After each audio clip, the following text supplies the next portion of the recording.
마태복음 1장을 통해서 우리가 말씀 듣기를 원합니다. 제가 지난주에 마태복음 1장을 이렇게 요약을 해드렸습니다. 마태복음 1장은 18절에 예수 그리스도의 나심은 이러하니라, 이 부분이 중심이 돼서 앞부분은 족보가 있고 뒷부분은 성령으로 잉태되었다라고 하는 그 내용을 가지고 있다라고 했습니다. 사실 앞에 있는 부분은 없어도 되는 부분인데 그 앞부분은 족보로서 없어도 되는 부분이지만 왜 그 부분을 집어넣느냐 하면 강조적인 의미가 있다고 했습니다. 이 마태복음을 받는 이 수신자들의 그런 정황하고 맞추어서 족보를 기록한 것입니다. 바로 이 족보는 유대인의 족보입니다. 왕의 족보죠. 다윗왕으로 이어지는 다윗왕의 후손들을 말하는 왕가의 족보입니다. 그래서 그 왕가의 족보의 끝에 요셉이 나오고 요셉의 가정에 예수님께서 태어나셨다라는 것을 말씀하심으로 해서 예수님께서 유대인의 왕으로 오셨다고 하는 사실을, 그것을 유대인들에게 선포하는 것입니다. 그리고 이어서 오늘 말씀은 예수 그리스도의 나심은 이러하니라 라고, 이러한 과정을 통해서 예수님께서 나셨다라고 하면서 이제 강조하고 설명하는 부분이 나오고 있습니다. 예수님께서 태어나셨을 때 우리가 기억해야 될 사실은 한 가지가 있습니다. 그것은 성령으로 잉태되셨다는 것입니다. 성령으로 잉태되었다는 것, 이것을 성경이 강조하고 있습니다. 예수 그리스도의 나심은 이러하니라 라고 하면서 마리아와 요셉이 정혼을 하였습니다. 정혼을 했는데, 정혼을 했다고 하는 것은 결혼을 약속한 것이죠. 그러면 레위기에 나오는 유대인의 율법에는 정혼한 이 부분은 결혼할 때까지 동거하면 안 됩니다. 만약에 동거를 하면 그러면 이것은 율법을 어기는 거예요. 그런데 여기 말씀에 요셉은 의로운 사람이라 라고 했죠. 의로운 사람이라고 강조하고 있죠. 요셉은 유대인의 율법을 제대로 지키는 그런 그 마음을 가지고 있는 사람이기 때문에 이 사람은 정혼을 한 자기 여자 배우자를 정혼하기 전에 같이 살지 않는 그런 법을 제대로 지키고 있었던 사람인 것을 여기서 암시하고 있습니다. 그런데 그 정혼한 상태를 강조하는 이유는 법적으로 예수님께서 유대인의 그런 가문 중에서 요셉의 가문의 법적인 자녀가 된다고 하는 것을 말씀하고 있습니다. 법적으로는 요셉의 가문에서 나온, 다윗의 가문의 후손으로 나온 그 자손인 것을 말씀하는 것이, 이것이 정혼했다고 하는 것이 의미하는 것입니다. 그런데 우리 사람처럼 결혼해서 가정을 이루어서 자녀를 낳은 것이 아니고, 이 자녀로 오신 것이 아니고 성령으로 잉태되었다고 하는 것입니다. 혈통적으로는 성령으로 잉태되신 요셉의 가문에서 태어나신 예수님이라는 것을 여기서 말을 하고 있습니다. 성령으로 잉태됐다는 것이 뭐 그렇게 중요합니까? 그리고 성령으로 잉태되지 않으면 예수님이 예수 그리스도가 될 수 없을까요? 될 수가 없습니다. 우리 사람은 사람을 잘 압니다. 그래서 사람을 우리가 받아들일 때는 정말 그 사람이 깨끗하냐, 그 사람이 어떠냐, 이런 것들을 따져봅니다. 근데 예수님이 만약에 사람으로 오셨다고 그러면, 그 성령으로 잉태되지 않고 우리 사람과 똑같은 방법으로 했다면, 예수님은 성경에서는 아담의 후손으로 오시는 거예요. 아담의 후손. 아담의 후손은 육체적으로 아담의 후손은 죄가 있잖아요. 죄인이잖아요. 모든 사람은 죄인이잖아요. 그래서 그 예수님께서 우리의 구원자가 되실 때는 죄가 있으시기 때문에, 죄인이기 때문에 구원자가 될 수가 없습니다. 그래서 성령으로 잉태되는 그런 과정을 하나님께서 정하신 것입니다. 성령으로 오셨다고 하는 것은 무엇을 의미합니까? 성령으로 오셨다고 하는 것은 두 번째로 전능하신 하나님으로 오셨다는 것입니다. 하나님으로 그대로 오셨다는 거죠. 그리고 하나님으로 계시다가 이 땅에 인간의 몸을 입고 세상에 오신 하나님이신 전능하신 하나님을 말씀하고 있습니다. 하나님께서 전능하신 하나님 그 자체로 이 땅에 오셨다고 하는 것을 말씀하고 있습니다. 그렇다면 이것을 통해서 또 알 수 있는 것은 예수님은 이 땅에 오시기 전에 이미 선재하셨다는 거죠. 먼저 계셨다는 거죠.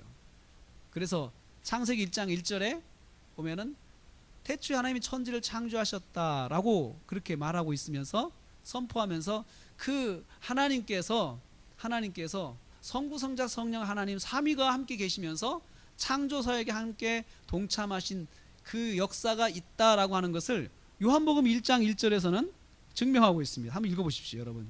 요한복음 1장 1절 한번 찾아보십시오. 예수님께서 창조 때에 하나님과 함께 계셨는지 안 계셨는지 그것을 요한복음 1장 1절이 설명하고 있습니다. 거기 함께 읽어보겠습니다. 태초에 말씀이 계시니라. 이 말씀이 하나님과 함께 계셨으니 이 말씀은 곧 하나님이시니라. 요한복음은 예수 그리스도가 어떤 분인지를 소개하는 성경인데 예수 그리스도를 처음 소개할 때 말씀으로 소개를 했어요. 말씀. 그런데 태초에 말씀이 계셨다. 이 태초는 창세기 1장 1절에 있는 태초를 말합니다. 그 창조 당시에 하나님께서 창조하실 때 예수님께서 함께 하셨는데 말씀으로 함께 하셨다. 그런데 이 말씀이 하나님과 함께 하셨는데 그 말씀은 하나님이시다라고 말씀하고 있습니다. 그 선지하신 예수 그리스도께서 인간의 몸을 입고 요셉의 가문에 태어나게 되신 거예요. 근데 그 방법은 성령으로 잉태되어서 전능하신 하나님의 모습으로 그대로 인간의 몸을 입고 오신 하나님이시다라고 선포하는 것이 바로 성령으로 잉태되었다는 것입니다. 하나님께서 구원의 역사를 이루기 위해서 성령으로 잉태하신 예수 그리스도를 이 땅에 보내시는 것은 아무도 상상할 수 없는 방법이었습니다.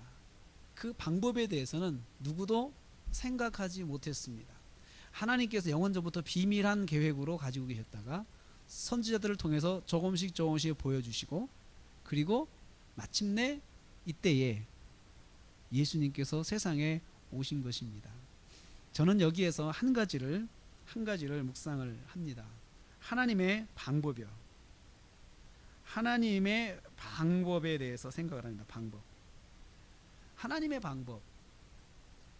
인간을 구원하기 위해서 예수 그리스도를 이 땅에 보내시고 십자가의 대속의 죽으심으로 우리를 구원하신 하나님의 방법은 우리가 생각하지 못했던 방법이었습니다. 인간이 도저히 상상할 수 없는 방법이죠. 하나님의 방법은 우리의 생각을 항상 넘었습니다. 우리가 항상 기억해야 할 것은 하나님의 방법과 나의 생각이 나의 방법은 다르다는 것입니다. 우리가 생각할 때 이렇게 하면 잘 될 것 같잖아요. 그런데 항상 보면 하나님은 그렇게 하지 않으시더라고요. 하나님은 그렇게 하지 않으세요. 하나님은 하나님의 방법으로 하나님의 일들을 이루어 가십니다. 그래서 어떤 때는 내가 내 방법을 주장하면서 하나님 이렇게 해주세요, 이렇게 해주세요, 이렇게 해주세요 하고 우리가 하나님께 어떤 고집을 부릴 때가 있습니다. 꼭 이렇게 해야 내 일이 잘 될 것 같고, 이렇게 해야 내 자녀가 잘 될 것 같고, 이렇게 해야 정말 내가 계획하는 것들이 잘 될 것 같은 내 모든 지식을 종합해서 어떤 계획을 생각하고 최선을 생각하는데, 그래서 그것을 기도 제목으로 가지고 우리가 하나님께 나가서 기도할 때 하나님 이렇게 해주세요. 우리는 그렇게 기도할 때가 많습니다. 그런데 하나님은 우리가 기도를 그렇게 할 때 그렇게 해 주시기도 하지만 하나님이 보실 때 더 좋은 방법이 있다면 하나님의 방법을 하시는데, 최고의 방법, 최선의 방법, 그것은 곧 하나님의 방법입니다. 그래서 우리가 그것을 안다면, 우리가 믿음으로 그것을 깨달은다면 우리의 기도가 바뀌어야 돼요. 하나님, 자녀에 대해서 이런 문제가 있습니다. 이런 일이 앞으로 일어나야 됩니다. 하는데 하나님께서 하나님의 방법으로 이루어 주세요. 하나님의 방법으로 이루어 주세요. 그것을 우리가 하나님께 기도하는 것이 믿음의 기도입니다. 하나님의 방법으로 이루어 주세요. 그런데 하나님께서 하나님의 방법으로 이끌어 가실 때에 제가 그 하나님의 방법을 빨리 알아볼 수 있는 영적인 눈을 주세요. 빨리 알아볼 수 있는 영적인 눈을 주세요. 그렇게 기도하는 것이 좋은 기도입니다. 우리가 보통 기도할 때 구체적으로 기도해야 된다고 그래요. 근데 구체적인 기도가 하나님의 방법을 외면하고 내 고집을, 내 계획을 고집하라는 것이 구체적인 기도는 아니에요. 구체적인 기도는 믿음으로 내가 폭넓게 생각해서 내 욕심을 버리고 성경을 통한 믿음의 눈으로 봤을 때 그것을 놓고 구체적으로 기도하는 걸 의미하는 것이에요.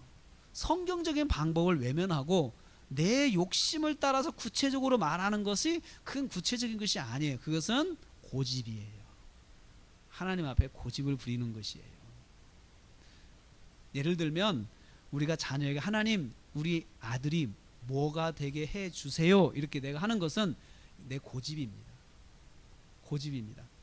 하나님께서 그 자녀에게 어떤 계획이 있는가를 한 번도 물어보지 않고 그리고 내 자녀를 향한 하나님의 계획에 대해서 구체적으로 기도해보지 않고 진지하게 해보지 않고 그냥 하나님 이렇게 되게 해주세요 라고 하는 것은 믿음의 기도가 아닙니다.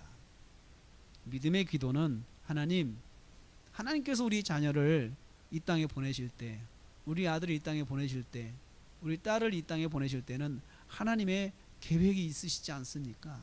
하나님 그 계획을 하나님께서 이 자녀를 통하여서 베풀어 주십시오. 행해 주십시오.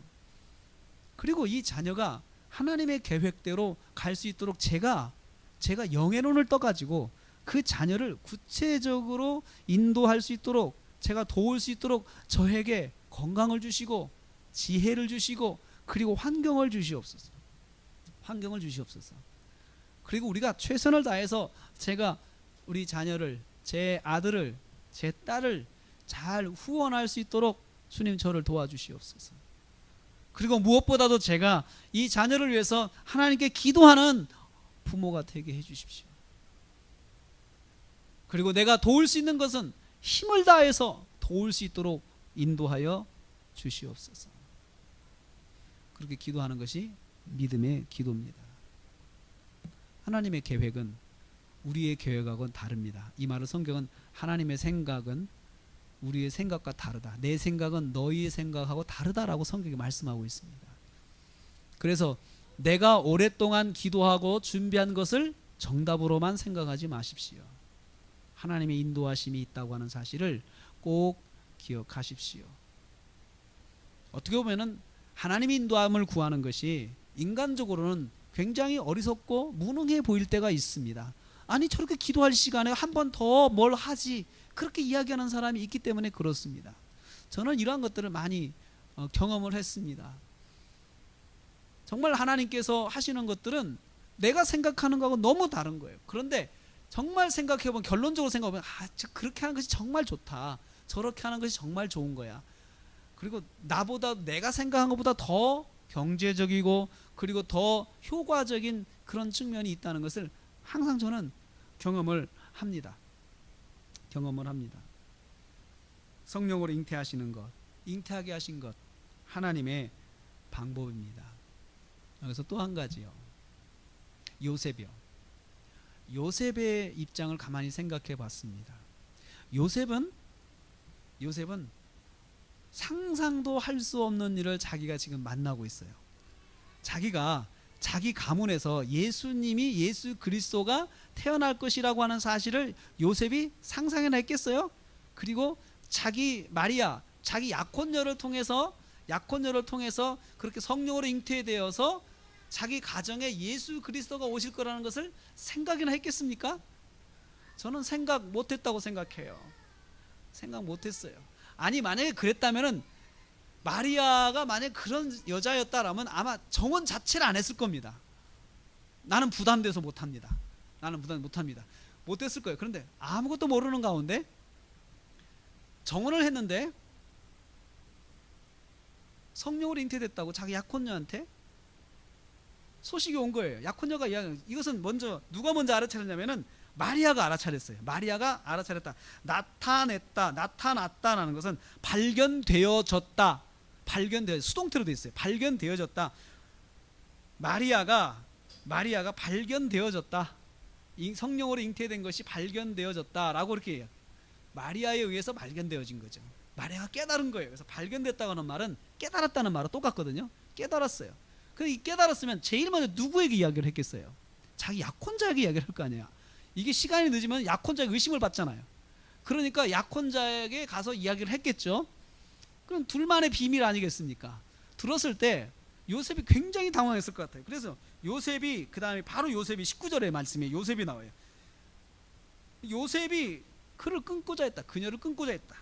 그녀를 가만히 끊고자 했다. 이것은 낙태시키려고 했다는 게 아니고 관계를 끊으려고 해요. 그러면 우리 정을 파혼하자 하고 그 생각을 한 거예요. 가만히 들어내죠. 그러니까 내가 당신을 생각해서 내가 어떤 고소 고발도 하지 않을 테니까 그냥 우리 파혼합시다 라고 생각을 했던 것이에요. 이 사람이 이 일을 생각할 때에 그러니까 이거 지금 고민을 한 거죠. 굉장히 고민을 한 거죠. 내가 이 사람하고 정말 결혼을 해야 될까 말아야 될까, 내가 정말 책임을 져야 되겠지. 다음날 아침 일어나면 생각도 변하겠죠. 아니야, 그러면 안 돼. 또 내가 이런 여자가 할 수가 없어. 아니야. 또 그러면 또 며칠간을 저는 일어났다가 생각이 이랬다가 저녁 때부터 이랬다가 저는 아무래도 그랬을 것 같아요. 그랬는데 이 일을 생각할 때에, 이 말은 요셉이 고민할 때에 주의 사자가 꿈에 나타났어요. 꿈에 나타났어요. 그래가지고 자초지종을 이야기해요. 이거는 성령으로 잉태된 것이니까 그 여자 데려오는 것을 두려워하지 말라라고 주의 사자가 그렇게 말씀을 들었어요. 말씀을 했어요. 그런 말씀 듣고도 저는 혼란이 일어날까 생각해요. 말씀 듣고도 이게 정말 주의 사자까지 말씀하시니 이제는 이거 일이 더 커진 거예요. 이건 뭐 하나님께 천사를 보내셔가지고 자기 약혼녀가 이렇다라고 또 보증을 해주시니 이건 자기가 영적으로 감당할 수가 없는 것이에요. 영적으로 여러분 감당이 되겠습니까? 저는 굉장한 쇼크를 받았을 거라 생각을 해요. 요셉이. 하나님께서는 전혀 준비가 안 된 요셉을 갑자기 그런 그 예수 그리스도의 아버지라고 하는, 육체적인 아버지라고 하는 그 위치에 딱 세우신 거예요. 하나님의 일하시는 방법 중에 하나가 그런 것이 있습니다. 아무 준비도 되어 있지 않는 나에게 덜커덩 나를 어떤 위치에 세우실 때가 있어요. 하나님께서 뭘 해라. 갑자기 한순간에 한 여자하고 약혼했다는 그 사실 하나만으로, 아니 옛날 같으면 손이라 잡아봤겠어요? 큰 집안에서 집안 대 집안이 약혼하자고 어른들이 만나가지고 약혼하고 법적으로 사인을 하고 이제부터는 저 여자는 너의 아내 될 사람이니까 그렇게 알아라 라고 이제 준비하는 기간에 약혼녀가 아이를 가졌다고 이야기를 하지 않나. 주의 사자가 오셔가지고 저 아이는 성령으로 잉태된 것이니까 걱정하지 마라. 그러면서 거기다가 아들을 낳으리니 예수라 하라. 예수는 구원자예요. 구원자는 여러분 메시아입니다. 메시아. 히브리인들은 메시아라고 해요. 히브리어는 메시아라고 해요. 그리고 헬라어는 그리스도라고. 헬라어는 그리스도, 히브리어는 메시아예요. 똑같은 말이에요. 엄청난 자녀가 태어나는 거예요. 엄청난 자녀가 구원자로 태어나는 구원자. 근데 사실 유대인들은 메시아 생각하면 왕을 생각해서 항상 왕. 그분은 왕이세요. 왕으로 오실 메시아를 항상 생각했거든요. 저는 요셉도 그런 상식을 갖고 있는 사람을 생각을 해요. 의로운 사람이니까 내 가정에서 왕이 태어난다는 이야기잖아요. 지금 왕이. 이것은 감당할 수 없는 일입니다. 헤롯이 알면 이 집안을 멸문시킬 거예요.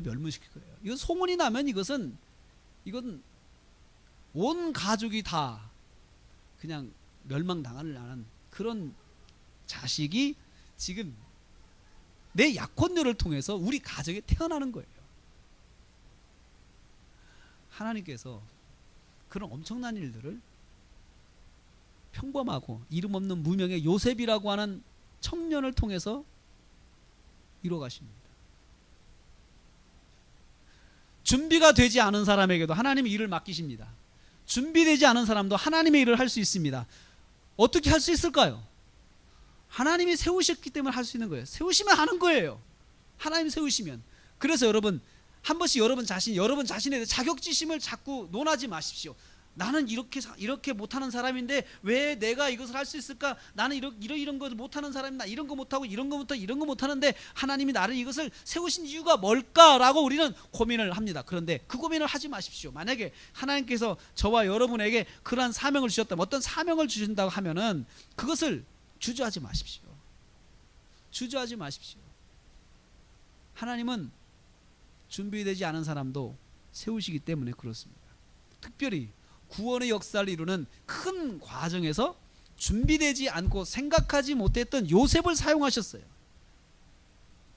그런 걸 보면 하나님의 방법 중에는 준비되지 않은 사람을 하나님이 들어 쓰시는 경우도 있다고 하는 사실을 꼭 기억해야 해요. 그리고 그 경우가 아주 중요한 일에도 그런 일이 있다는 거예요. 중요한 일에도, 아주 큰 일에도 하나님께서 그렇게 사용하신다는 것이에요. 저는 우리 민족이, 우리 대한민국에 정말 하나님이 들어 쓰시는 사람이 섰으면 좋겠습니다. 그렇게 기도하고 있습니다. 정말 하나님께서 들어 쓰시는 사람, 아니 유명한 사람이 아니고 정말 하나님께서 들어 쓰시는 사람이 나와서 이 민족의 위기를 잘 극복하고 그렇게 사용이 됐으면 좋겠습니다. 그렇게 기도하고 있습니다. 지난 주간에 청계산에서 기도하면서 나라 민족을 기도하면서 그런 기도를 했어요. 나라를 위해서는 그런 기도, 하나님께서 세워주십시오. 나라를 세워주시는데 하나님께서 정말 이 위기 속에서 대통령을 세우시려면 하나님께 대통령의 지혜를 주셔서 대통령이 새로운 어떤 생각과 방법으로 이 위기를 극복할 수 있도록 지혜를 주시고, 아니면 하나님께서 사람을 세워주십시오. 총리를 세워주시든, 총리를 정말 겸손한 사람, 하늘의 뜻을 생각하는 사람, 그런 사람을 세워주십시오. 그렇게 기도했습니다. 겸손한 사람, 하나님의 의를 생각하는 사람. 요셉은 딱 한 가지 조건이 그거였어요. 하나님의 의를 생각하는 사람이었어요. 하나님의 의, 항상 하나님의 뜻을 구하는 사람이었어요. 하나님의 뜻을 구하는 사람인데 굉장히 평범했어요. 누구도 알아주지 않는 사람이었어요. 그런데 하나님께서 그 사람을 들어 쓰셨습니다. 사랑하는 성도 여러분, 바로 그 사람이 저와 여러분이 될 수 있다는 것을 기억하십시오. 하나님이 쓰시는 사람, 하나님이 쓰시는 사람은 하나님이 붙잡으셨기 때문에 하나님의 일을 하는 것이지, 그 사람이 대단하게 준비되어서 하나님의 일을 하는 것은 아닙니다. 요셉 혼란스러웠을 것입니다. 그런데 요셉에게 있어서 장점이 하나 있었습니다. 그의 영의 눈이 열려 있었습니다. 그래서 주의 사자가 그를 찾아갔다고 하는 것은 그의 귀가, 영의 눈이 열려 있기 때문에 그가 주의 사자와 소통할 수 있었던 것이에요. 여러분, 우리가 평소에 하나님과의 소통의 길이 열려 있는 것이 정말 중요합니다. 어떤 상황이 있든지 간에 하나님과의 소통의 길이 열려 있는 사람, 그 사람이 어떤 사람이냐? 그는 의로운 사람이라 라고 말한 것처럼 그런 사람이 의로운 사람입니다. 하나님의 뜻에. 여러분, 큐티 우리 교회 하잖아요. 큐티가 항상 하나님과 소통하기 위한 통로입니다. 하나님의 의를 구하기 위한 방법이 큐티입니다. 아무리 바쁘셔도, 아무리 일이 많아도 말씀을 손에서 놓지 마십시오. 왜냐하면 그것이 저와 여러분이 영적으로 살아서 이 세상에 승리하는 그 길이기 때문에 그렇습니다. 그건 놓지 마십시오. 우리가 아무리 힘들어도 밥은 먹지 않습니까? 하루 세 끼 밥 먹지 않습니까? 세 끼를 못 먹으면 한두 끼라도 먹지 않습니까? 그 기본을 먹지 않으면 그거 한 번 먹는다고 해서 특별히 힘이 더 나는 건 아니죠. 근데 매일 먹기 때문에, 매일 우리가 흡수하는 그것 때문에 우리가 체력을 유지하는 것이죠. 그래서 한 끼는 굶어도 돼요. 그렇다고 우리가 죽는 거 아닙니다. 그런데 계속 굶으면 생명에 지장이 있잖아요. 영적으로도 마찬가지예요. 하나님과의 관계 소통을 열기 위해서 우리가 큐티하는 것, 말씀 묵상하는 것, 이거 정말 필요합니다. 끝까지 가는 것 정말 필요합니다. 매일매일 조금씩 하나님과의 관계를 여는 것이 정말 중요합니다. 왜냐하면 그것을 통해서 평범한 사람도 하나님께 붙잡힐 수 있는 길이 되기 때문에 그렇습니다. 평범한 사람도 하나님께 붙잡히는 것입니다. 그런데 이런 경우도 있더라고요.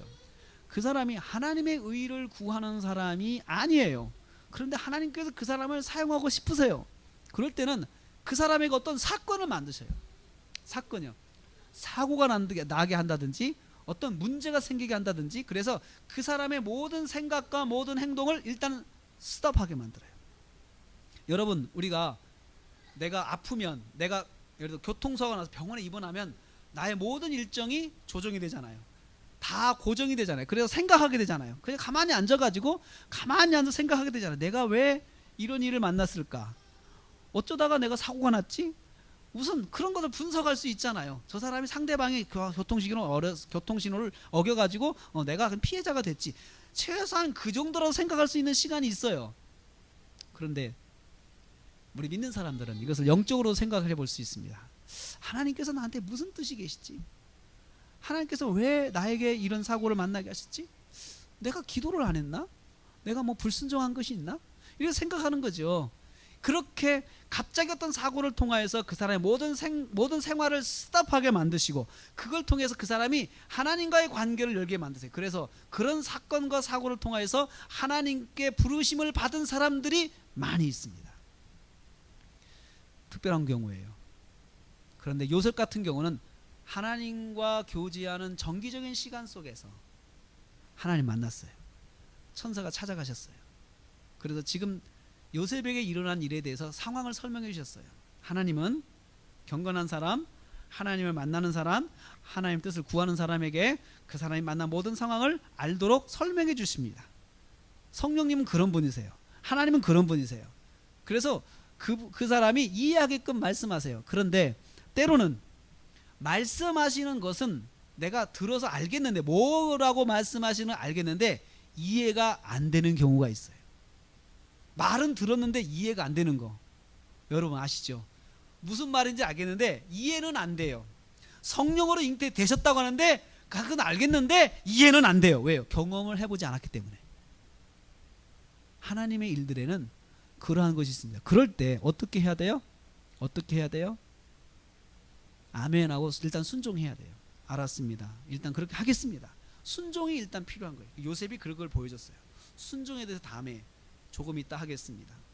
요셉은 준비가 안 됐지만 하나님께서 그 사람을 붙잡으셔서 사용하셨는데, 요셉에게 있어서 한 가지 장점은 그는 의인이라, 의로운 사람이라, 하나님을 만나고 하나님 앞에 나갈 줄 아는 사람이었어요. 여러분, 그건 우리도 할 수 있습니다.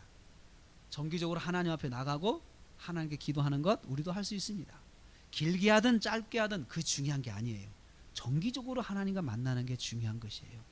급하게 하나님과 한꺼번에 시간을 내서 만나려고 하지 마시고, 한꺼번에 많이 만나려고 하지 마시고, 그것도 필요하죠. 그렇지만 정기적으로 만나는 게 필요합니다.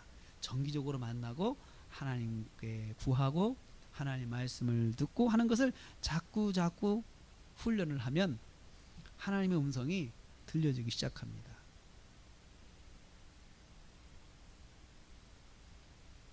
요셉이 들은 말은 자기 정혼자가 낳을 자녀가 아들인데 이름이 예수고, 그리고 그 아들이 할 일은 자기 백성을 저희 죄에서 구원할 자다라고 하는 것을 들었습니다.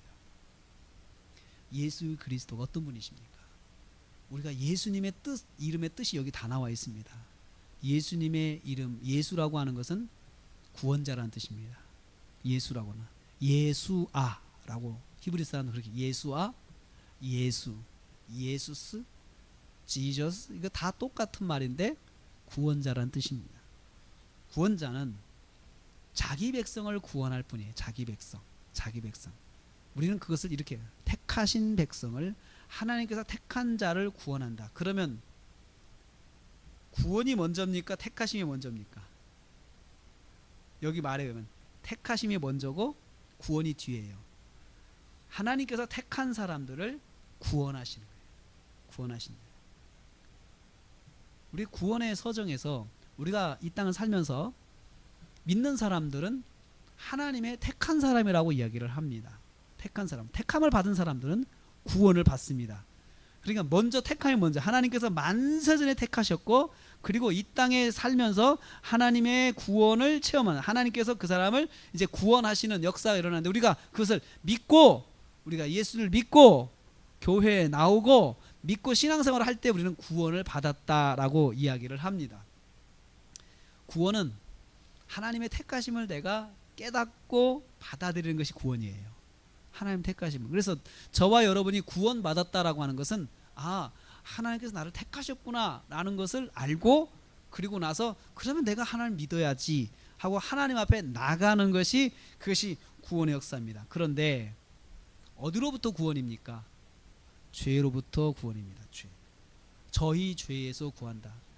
저희가 택한 사람들이 죄 가운데 있어요. 택함을 받았는데 죄를 짓고 살아요. 죄를 짓고 산다는 것은 무엇을 말합니까? 하나님과 관계없이 사는 것을 말해요. 하나님과 관계없이 사는 것이 죄를 짓고 사는 것이에요. 아니, 하나님을 떠나 사는 것이 죄를 짓고 사는 것이에요. 하나님의 자녀인데, 택하신 하나님의 자녀인데, 이 자녀가 하나님이 없이 사는 삶을 살아요. 하나님께서 금하신 삶을 살아요. 죄를 범하고 살아요. 그게 왜 문제예요? 죄의 싹은 사망이라고 했어요. 사망. 죽음 가운데 사는 거예요. 사망 가운데 사는 거예요. 사망 가운데. 죄의 종로로 타고 사는 것이에요. 죄가 이끄는 대로 사는 것이에요. 그래서 죄가 이끄는 대로 살아서 사망 가운데, 사망으로 가는 거예요. 죽음으로 가는 거예요. 영원한 죽음으로 가는데, 하나님께서 그 하나님의 자녀들을 영원한 죽음으로 가는 데서부터 끌어내서, 건져내서 이쪽으로 생명으로 옮겨 놓은 것이, 그것이 구원이에요. 예수님이 하시는 일이 바로 그거라는 거예요. 자기 백성을, 택하신 백성을 사망 가운데 있는 자리에서 건져내서 생명으로 옮겨 놓는 일을 하는 분이 바로 예수님이시다. 요셉에게 그렇게 말씀을 하신 거예요. 요셉이 이 말을 알아들었을까요? 저는 못 알아들었을 거라 생각해요. 어려운 게 뭐냐면, 죄에서 구원한다는 말이 정말 어려운 말이었어요. 차라리 왕이 되어가지고 이스라엘을 로마의 압제에서 해방시키는 구원자다면 가장 쉬운 말이에요. 그게 다 이해할 수 있는 말이에요. 그런데 그러한 생각은 보편적으로 유대인들이 다 가지고 있었어요. 구원자, 메시아, 그분이 오시면 우리를 로마의 그런 그 식민지에서 우리를 구원해서 정말 우리 유대인의 정부를 세우고 다시 우리를 유대인의 나라로 세울 사람이 올 것이다 라고 하는 것이 바로 유대인들이 가지고 있는 메시아 사상이었어요. 그런데 요셉이 알고 있는 그런 메시아 사상도 아니고, 저희 죄에서 구원할 자, 로마로부터 구원할 자가 아니고 죄에서부터 구원한다는 것이 굉장히 어려웠을 거예요. 이것은 영적으로 눈이 열려야만 이해할 수 있는 거예요. 여러분도 그렇지 않습니까? 죄로부터 나를 구원한다, 예수님께서 나를 구원한다는 그 사실은 우리가 쉽게 이해할 수 있는 개념이 아니에요. 그런데 어느 날부터 내가 영적인 눈이 열려서, 그래, 내가 죄를 지면 죄값으로 사망으로 돌아가, 사망에 빠질 수밖에 없는데, 이 사망 가운데 있는 내가 내 자신을 스스로 구원할 수가 없어요. 왜 그럴까요? 계속 죄를 짓고 살잖아요. 나를 구원하고 싶은데 내가 계속 죄를 범하고 살아요. 그럼 내가 나를 구원할 수가 없는 것이에요. 이게 문제예요. 내가 나를 구원하려면 내가 어느 순간부터 죄를 안 져야 돼요.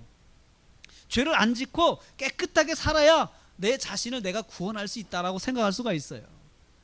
그리고 누군가는 죄를 안 짓고 살아야 나를 구원하는 사람으로서 자격이 있는 것이에요. 그 사람이 나한테 와서, 내가 당신을 구원해 줄 테니까 당신 나한테 오시오, 나를 믿으시오 라고 하면, 그 사람이 정말 죄를 짓지 않는 사람이라는 것을 증명할 수만 있다면 내가 믿고 따라갈 수가 있죠. 그런데 그 사람도 나랑 똑같이 죄를 짓는 사람인데 나에게 와서, 내가 당신을 구원해 주겠소, 죄 가운데 구원해 주겠소, 그러면 당신 죄나 구원하세요 라고 그렇게 우리는 이야기할 수밖에 없잖아요. 예수님이 이 땅에 오셔서 우리를 구원하시려면 우리 같은 인간의 몸을 입고 오시더라도 죄가 없으셔야 해요. 죄가 없으셔야 해요. 죄가 있으시면 우리는 절대로 그 구원을 받아들일 수가 없어요. 당신이나 나는 똑같은데, 그냥 당신은 죄를 한 개 지었을 뿐이고 나는 10개 짓다는 차이밖에 없는데 그 죄나 그 죄나 똑같은 죄인 아니요 라고 말할 수밖에 없습니다. 근데 예수님이 그래서 성령으로 잉태되신 거예요. 성령으로 잉태하셔서 아담의 자손으로 온 것이 아니고 바로 성령으로 잉태돼서 오신 하나님으로서 오신 것이에요. 요셉이 그것을 이해하지 못했습니다. 저는 그렇게 생각해요. 그런데 요셉이 십자가 사건을 경험하면서 바로 예수님을 깨달았다. 그 말이구나 라는 것을 알았을 것입니다. 하나님께서 요셉을 언제 사용하셨습니까? 그가 이해하지 못할 때 사용하셨어요. 하나님의 구원 계획을 이해하지 못해도 하나님은 사용하셨어요. 우리는 하나님 앞에 우리가 사용될 때 하나님의 모든 계획을 우리가 알지 못해도 하나님께서 우리를 붙잡아서 사용하시려고 할 때 내가 알았습니다. 하나님 아멘 하고 내가 따라가면 하나님께 사용되는 도구가 되는 것이에요. 그래서 우리가 새해에 어떤 일들을 하나님께서 내게 허락하시면 그냥 믿음으로 하시면 돼요. 나는 이거 못하는데요 하지 말고 정말 한번 하나님 제가 믿음으로 해보겠습니다. 하나님께서 원하시니 제가 감당하겠습니다. 하나님. 그렇게 하면서 하나님께서 주신 일을 받는 것이 그게 믿음의 길이에요. 대신 그렇게 받았을 때는 하나님과의 관계가 더 깊어져야 돼요. 하나님 제가 이게 부족한데 저를 세우셨잖아요. 제가 어떻게 해야 됩니까? 하나님 저를 도와주십시오. 제가 어떻게 해야 될지 주님 저를 가르쳐 주십시오. 이럴 때는 제가 어떻게 해야 됩니까? 하고 하나님께 매일 나가야 되죠. 매일 나가야죠. 내가 부족한데도 하나님 나를 세우셨으니까 하나님 계획이 있으시고 하나님께서 알려주셔야 내가 할 수 있지 않겠습니까? 하는 마음으로 하나님께 매일 나가야 돼요.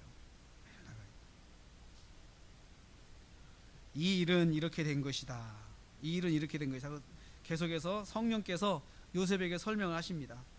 이사야서 7장 14절에 선지자가 이렇게 말했는데 보라 처녀가 잉태하여 아들을 낳을 것이요 이름을 임마누엘을 하리라. 임마누엘 번역하면 하나님이 우리와 함께 계시다 라고 설명해요. 이 말을 하는 이유가 있어요. 요셉 의로운 사람이지 선지자의 글을 너는 잘 알고 있을 것이다. 선지자의 글에 이사야서 7장 14절 말씀 보면 거기 처녀가 잉태해 아들을 낳을 것인데 그 처녀가 너의 정혼자고 아들을 낳는다는 그게 예수고 그 예수에 대한 그 이름을 임마누엘이라고 했어. 임마누엘이라고 했는데 이는 하나님이 우리와 함께 하시다. 하나님께서 우리와 함께 계신다는 의미의 임마누엘이에요.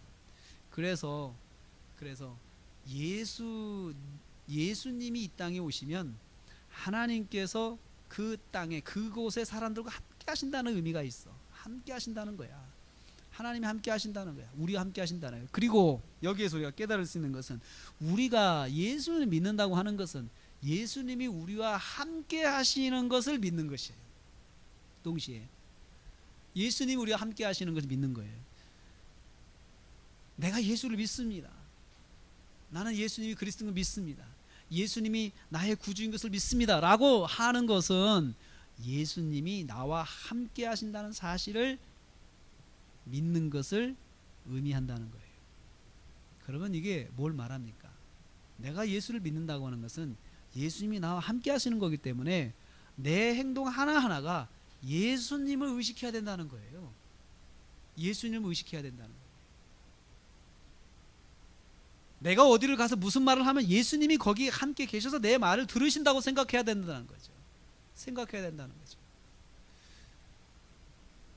내가 혼자 어떤 것을 계획할 때도 거기에 예수님께서 함께 하신다는 사실을 내가 기억하는 것이 그게 예수를 믿는 것이에요. 예수님이 나와 함께 하시지, 하나님이 나와 함께 하시지, 이것을 의식하고 사는 것이 그게 예수 믿는 것이에요. 예수님이 나와 함께 하시고 하나님이 함께 하신다는 사실을 의식하지 못하고 사는 것은 그것은 하나님 믿는 것이 아니에요. 예수님 믿는 것이 아니에요. 예수님을 잘못 믿는 것이에요. 우리가 또 사건이 터졌잖아요.